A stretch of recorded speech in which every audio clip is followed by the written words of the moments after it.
Hello and welcome to the St. Andrews Society of Los Angeles podcast.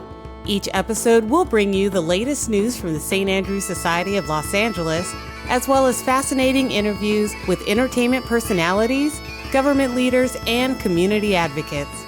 St. Andrews Society of Los Angeles, where Scotland meets the City of Angels. Let's get started. Our guest interviewer today is Tracy Wizard. Tracy is a SAG-AFTRA member, a member of the Television Academy, and is known for her great performances in film and television, spanning over 38 years in the industry. Our guest today is Anthony Baxter. Anthony is an award-winning director and cinematographer known for his past films Flint, You Have Been Trumped, and A Dangerous Game.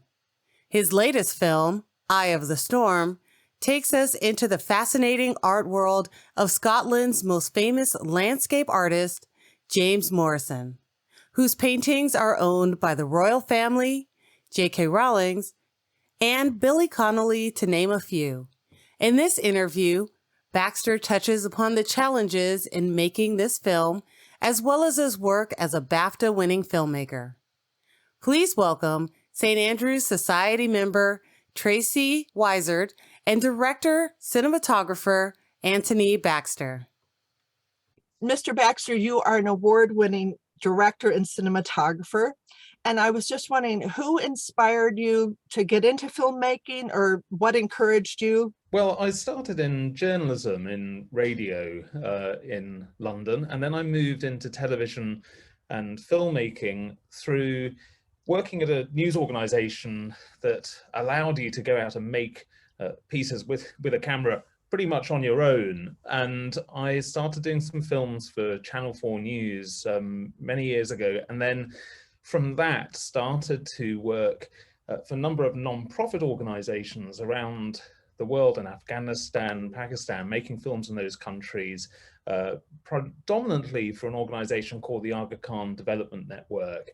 And it was making films that were a documentary style, but it was really in 2010 that I started to make my first feature documentary, which was about Donald Trump building a golf course resort up the road from me in Aberdeenshire, and the David versus Goliath fight of the local residents who stood up to Trump and didn't want to sell him their properties for the development of this huge, sprawling, what he wanted to be the greatest golf course in the world on a protected site of special scientific interest on the Aberdeenshire coast. And when I started to film that, it soon became evident to me really that this was a story that needed to be told. And that became You've Been Trumped, the first film that I made, which was released 10 years ago this year. I can't believe it's only been 10 years, because your body of work is pretty impressive in just a 10-year period.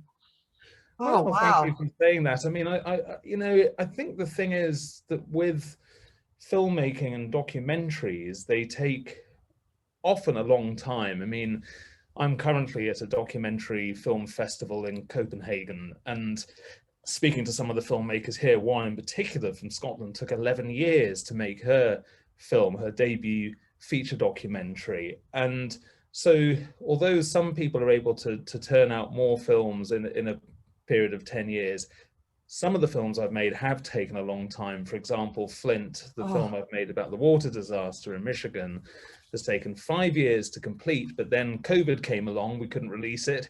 And then it's finally going to be released this next month. And so some of them take a long time. Others, like Eye of the Storm, the film that I'm delighted that is being screened in Los Angeles, is a film that took 2 years to make, so comparatively less time on that one.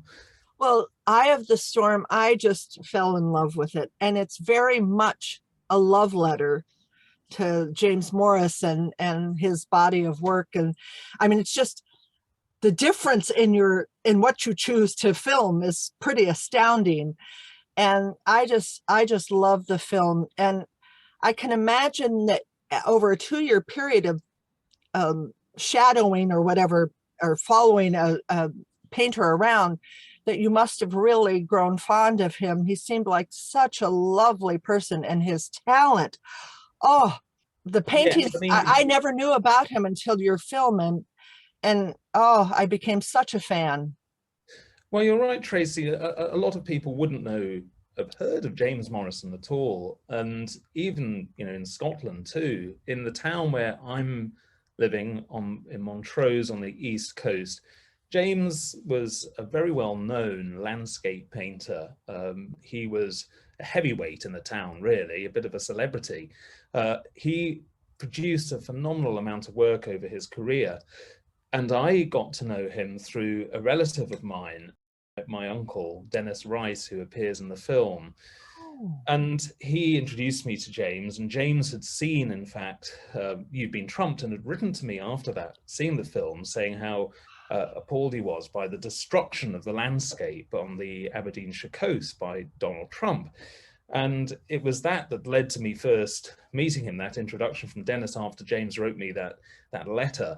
But James's work, although well known in artistic circles, hasn't really been seen widely. And one of the wonderful things about the film's life so far, it was broadcast by the BBC on Easter Sunday, and then again earlier this year in the longer version, has been the response from people. I mean, these are people who also probably had never heard of James Morrison and have been really drawn to his incredible depiction of the landscape. And I think it's true to say that when you've seen a James Morrison painting, you view the sky differently and the landscape differently. He has an ability to just, with his tone and color and light and the way that he plays with those things, and there are never a human being in his paintings, it's just the landscape. It really does open your eyes. And I'm lucky to live in a very beautiful part of the world, of course, in Scotland, but we showed the film in China, in Shanghai, at the International Film Festival, and the people who came to see the film all made the same point that people have made when they've seen it in Scotland, and that is the point about seeing the landscape differently, one seeing it through the lens of James Morrison. And it's a real privilege to be able to show the film on a big screen in Los Angeles, because there we really get to see these works on an immense scale, and it's a very powerful thing. well, I grew up in New Mexico, and when I saw his skies, it reminded me so much of where I grew up in Santa Fe and Albuquerque, the vastness. And I just love what he said about light. I'm always chasing the light. I loved Yeah. when he said that. And it just, anyway, his work is breathtaking. And I don't know why he is not world renowned. Maybe your Well, film will make him that way, because he just was amazing. I think in a way it's wonderful to think that his work is being widely seen and will be through being released in America later this year.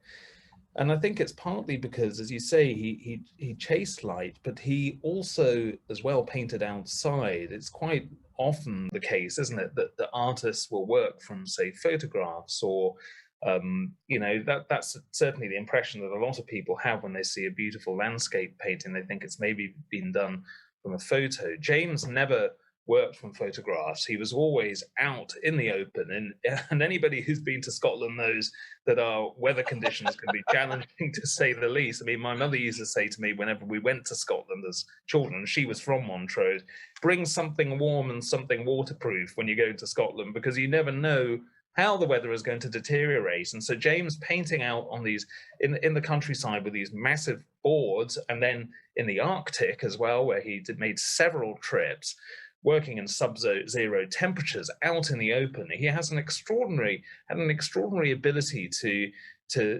work in challenging conditions and producing these immense paintings, which are really eye-opening and really do homage to the landscape around the east coast and west of Scotland. He certainly must have been the hardiest fellow to be able to paint. I mean, much less be out in the weather, but then to paint and create like he did. Anyway, it was Yeah, amazing to watch. yeah.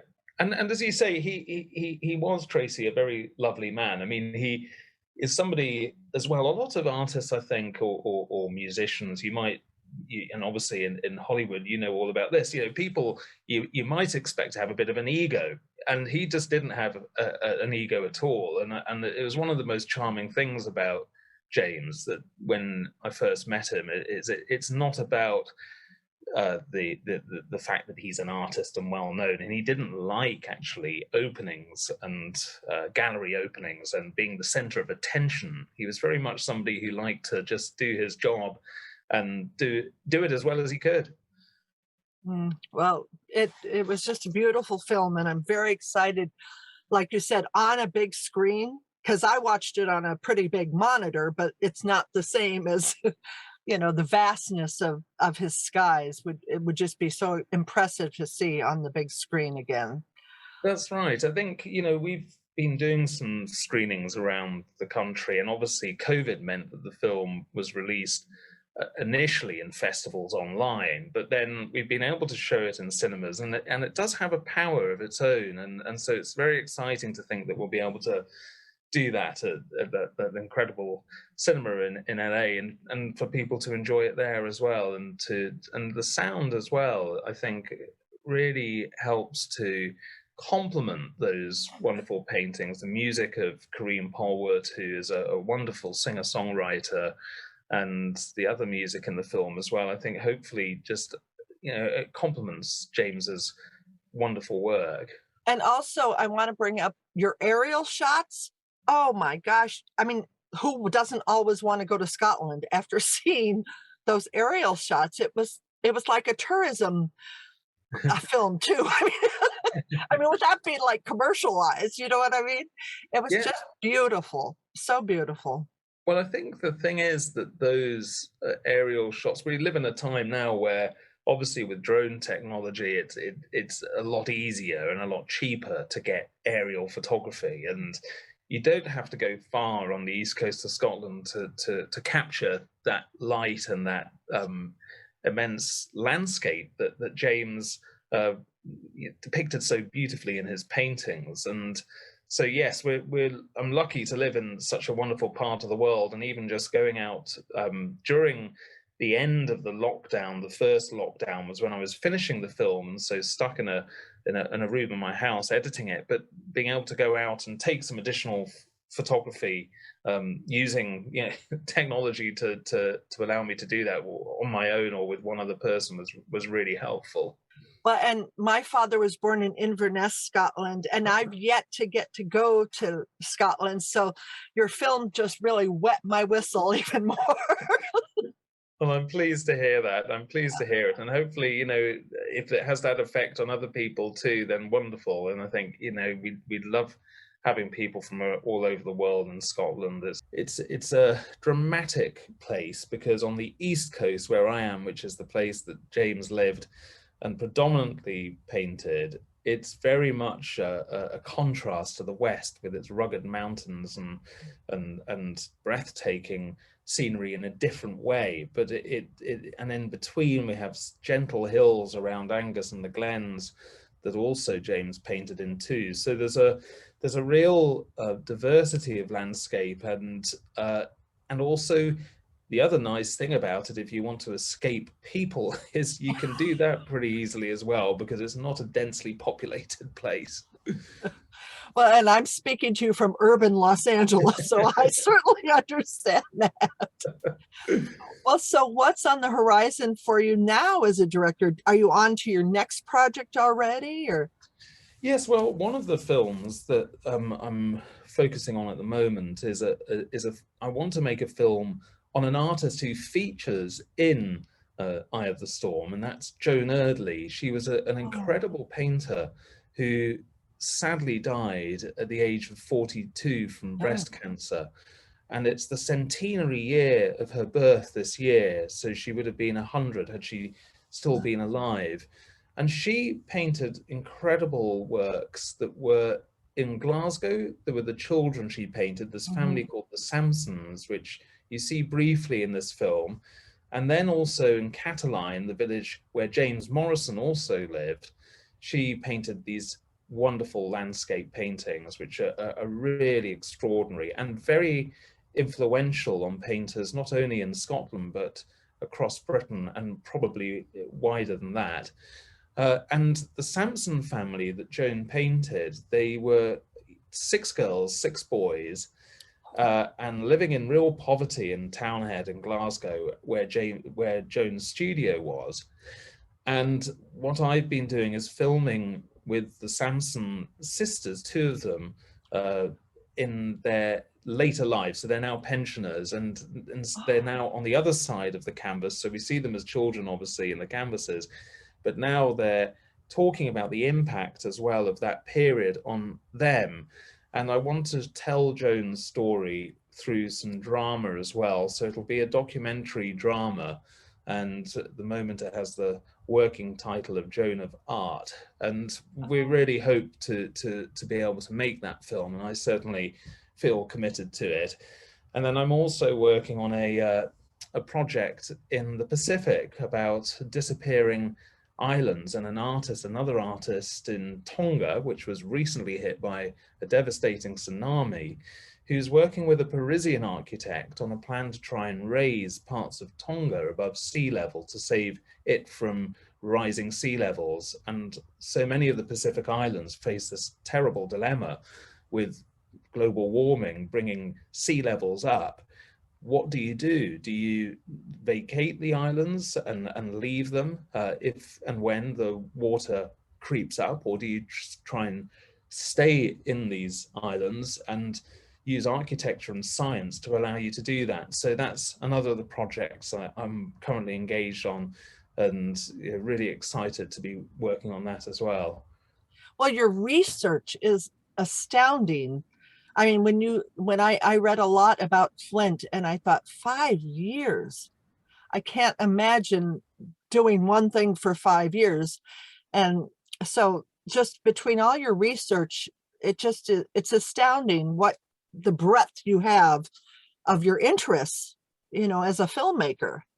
So in Flint, I arrived before the story became a major news story. I was there in 2015 with a screening of one of my previous films, A Dangerous Game, about water and big money golf around the world. And in particular, the film focused on a golf course resort in Vegas, which was guzzling tap water and in the desert. And when I was at that screening, somebody came up and said, you should go to Flint because they have a real problem with their water at the moment. And this was before the residents had managed to get a scientist to come and help them analyze the water and to prove what they had feared and long suspected. And that was that the water, since the switch from the Great Lakes to the polluted and contaminated Flint River, was making them sick, and they'd reported hair falling out, rashes, and also feared high levels of lead. Now, the science obviously proved that, and I stayed for a period of 5 years, long after the cameras had left, and I wasn't there all the time, but certainly for large periods of each year I was there. And the residents I followed were going through an appalling situation because they just had lost all trust and faith in authority. And there is that case when you're making a film like that, you start to wonder, is this ever going to end? Because it continues, and unlike with the James Morrison film, where I decided I was just going to follow James for 2 years, in the case of Flint, it was still ongoing when I decided to bring the story, at least the story in the film, came to one of the aspects of the film came to a natural close. But going back there just a few weeks ago to do some research ahead of the release of the film, I was really struck by the fact that so little has changed. Oh. The residents are still queuing up en masse for bottled water because they don't trust the filtered water, even though the scientists would tell them that the water is safe to drink. many are refusing to shower in the water. And for example, Trishelle Young, one of the lawyers representing the people of Flint in the class action lawsuit, she, very bright woman, travels 10 miles every day to shower at her mother's house out of the Flint water area. Wow. So it's an ongoing thing, and it's a each film and each story never really leaves you. And so I think that all of the people I've met through making, whether it's You've Been Trumped or the Flint story or the James Morrison story as well, these stories never leave you, and they become almost a part of who you are, I think. And I think that's probably the case for the vast majority of documentary filmmakers. Oh, I'm sure. Well, and also you seem to be a very caring person, and you're just not a junkyard dog in a way, but you've got that bone and you're going to see it through. And it just, I can't imagine. I think you'd probably be the best advocate for the people of Flint, just getting their story out, Well, it's nice of you to say, Tracy. I mean, I don't know, you go into people's lives and they trust you to tell their stories. So there's a lot of responsibility to get that right. And particularly when it's in the case of, say, Donald Trump, who has access to any media outlet he could possibly want. And of course, at the time, he was always on Twitter and had a huge following on that. But the people of the Many estate in Aberdeenshire who were up against Trump had no access to that kind of media outlet. And it was the same in Flint as well. People had been shouting from the rooftops about the quality of the water in Flint. Nobody in authority had been listening to them or paying any attention, even though they knew that there must have been an issue. And often it's the case that it happens in the poorest of places where, and in the case of Flint, of course, a predominantly African-American city. And the question has often been asked, would that happen in a wealthy white suburb? And the answer has to be no. And the people of Flint are still battling. And of course, the media spotlight moves on and goes on to something else in our sort of 24-hour fast changing news cycle that we live in, and stories like the tragedy that's unfolding in Ukraine become the dominant thing. And then those other stories that were so important at the time get forgotten about. And I think it's really important to me that with the Flint story, that story isn't forgotten. And I think the people of America as well would not want it to be forgotten.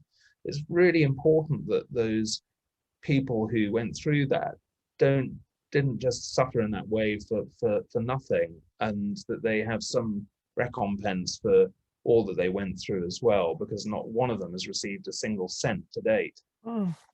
Well, and the fact that this is the United States, you're not talking about some third world country. This is the United States. So just on behalf of the people of Flint, thank you for doing, such due diligence in your film, because I mean, I can't imagine not being able to shower or, be able to drink the water that comes from my tap. So thank you for doing important work.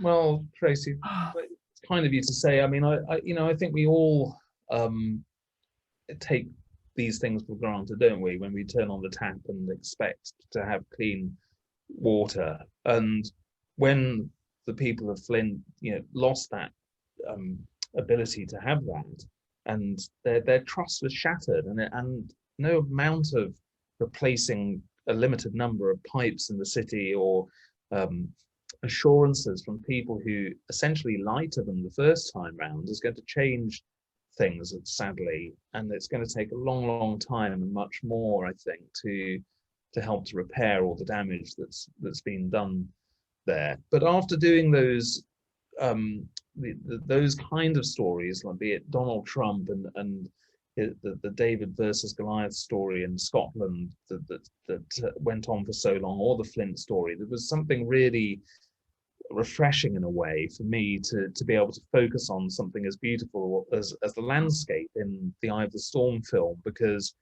it was particularly, I think, because of the whole COVID situation we've all gone through and continue. It still lurks away, and it was really, to me, a moving thing when the film was broadcast on television, how it seemed to strike a chord with people who were looking for that escape from those tough stories and the dominance of the COVID story in the news at the time, to just be able to step out into the landscape, albeit through their television screens, and to be able to enjoy it, enjoy the outdoors in that way, and to then go out and be able to experience it too.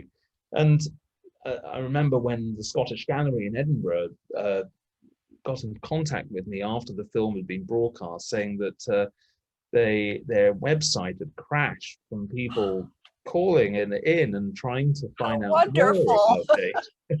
Well, and So, I'm sure for you, after Flint and the Trump, that was a very restorative thing for your soul, and to see it being so well received, and especially with COVID.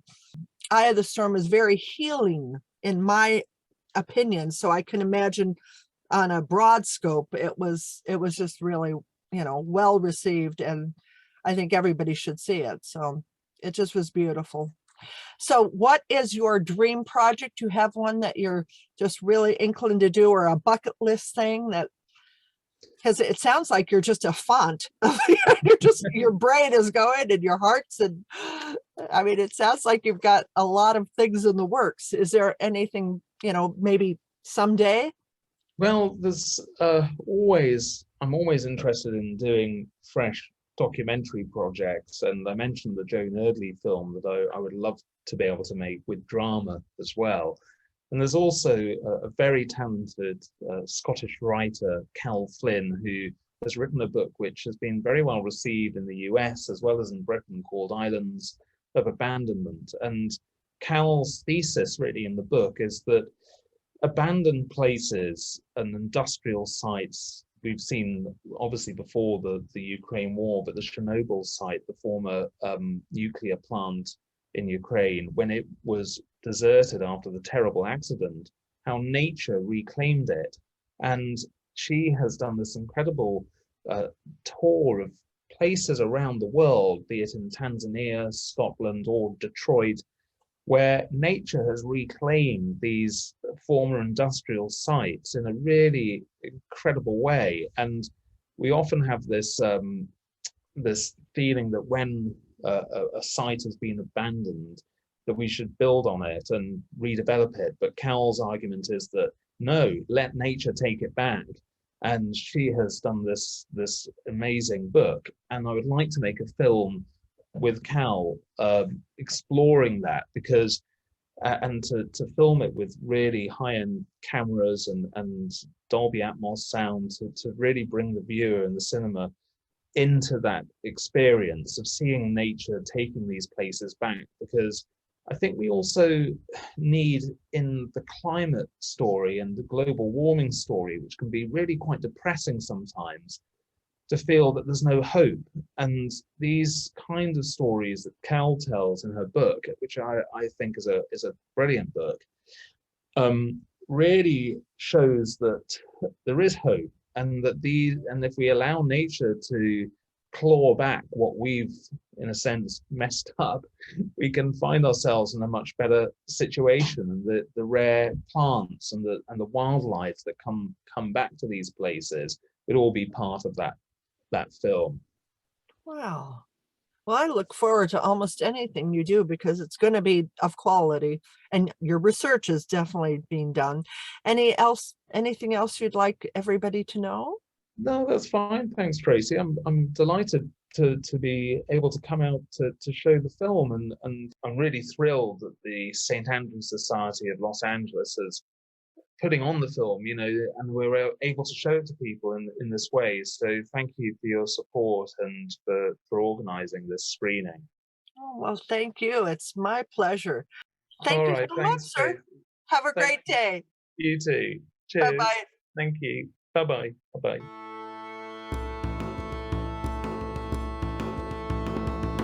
Thank you so much for listening to this week's episode of the St. Andrews Society of Los Angeles podcast. For more information on the St. Andrews Society of Los Angeles, visit www.standrewsla.org.